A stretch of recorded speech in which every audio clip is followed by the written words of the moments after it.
হ্যাঁ, আমি যতটুকু দেখতেছি গত 2 থেকে 3 দিন ধরে বিভিন্ন প্রতিষ্ঠানে আমাদের ক্লাস 9-8-এর বাচ্চারা বিভিন্ন প্রতিষ্ঠানে গিয়ে শিক্ষকদেরকে হয়রানি অথবা পদত্যাগ, জোর করে পদত্যাগ করাটা এটা আমার কাছে বেমানান।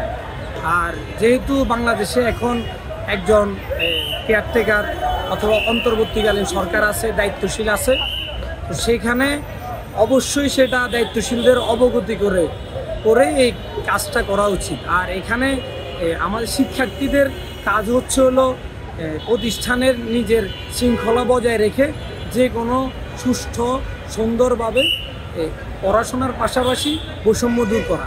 আর আমাদের বৈষম্যবিরোধী ছাত্র আন্দোলনটাই শুরু হয়েছিল যে কোনো জায়গায় বৈষম্য দেখলেই বৈষম্যের আপনার প্রতিবাদ স্বরূপ আমরা আন্দোলনগুলো করেছি এবং কি বৈষম্য দূর করার জন্য আমরা আজকে এতটুকু এখানে দাঁড়িয়ে আছি, আবার নতুন একটি বাংলাদেশ পেয়েছি।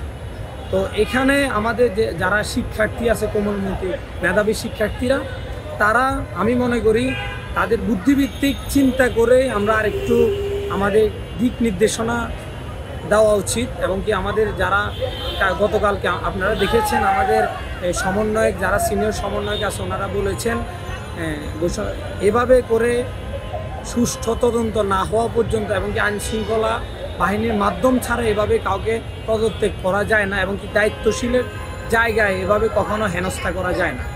এটা আমি ব্যক্তিগতভাবে আমি এটাকে গ্রহণযোগ্য না আমার কাছে, এবং কি আমি প্রতিবাদ জানাই।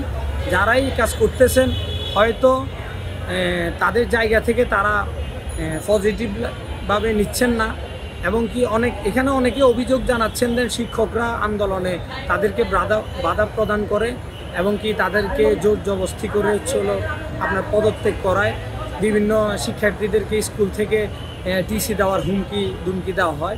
এই ক্ষোভের থেকে মূলত এই জায়গাটা সৃষ্টি।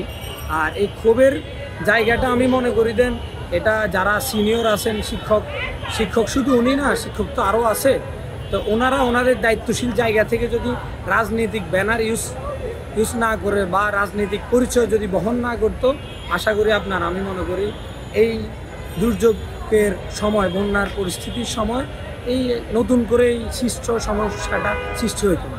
পিতামাতার পরেই শিক্ষকের স্থান, যেটা যে কোনো ধর্ম বর্ণ নির্বিশেষে শিক্ষকের স্থান অধিক গুরুত্বপূর্ণ, এবং কি শিক্ষকরাই কারো না কারো পিতামাতা।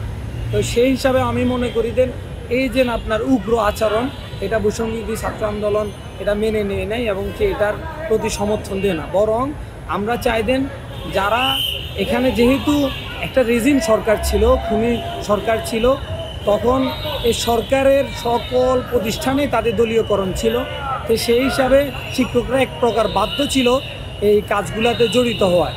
আমি মনে করি সাময়িক ভুলগুলাকে আমরা সাময়িকভাবে দেখা উচিত। আর দায়িত্বশীল হিসাবে আমি মনে করি দেন শিক্ষকরা আমাদের সম্মানের জায়গায়, ওনাদের দৃষ্টিকটুতে ওনারা যেটা করেছেন হয়তো ওনাদের জন্য ভালোর জন্যই করেছেন, আমাদের জন্যই করেছেন।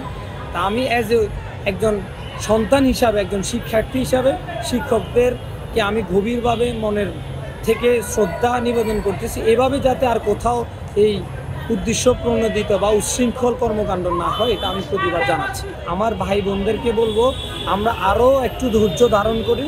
আর ধৈর্যের উপরে কিছু নাই, আমরা এখনও প্রতিষ্ঠানগুলোতে আমরা ফিরে যাই, যথাযথ সম্মান প্রদর্শন করে ক্লাসগুলো করি, পরবর্তীতে সুনির্দিষ্ট অভিযোগ হলে আমরা আইন শৃঙ্খলার মাধ্যমে এটা সমাধান করি।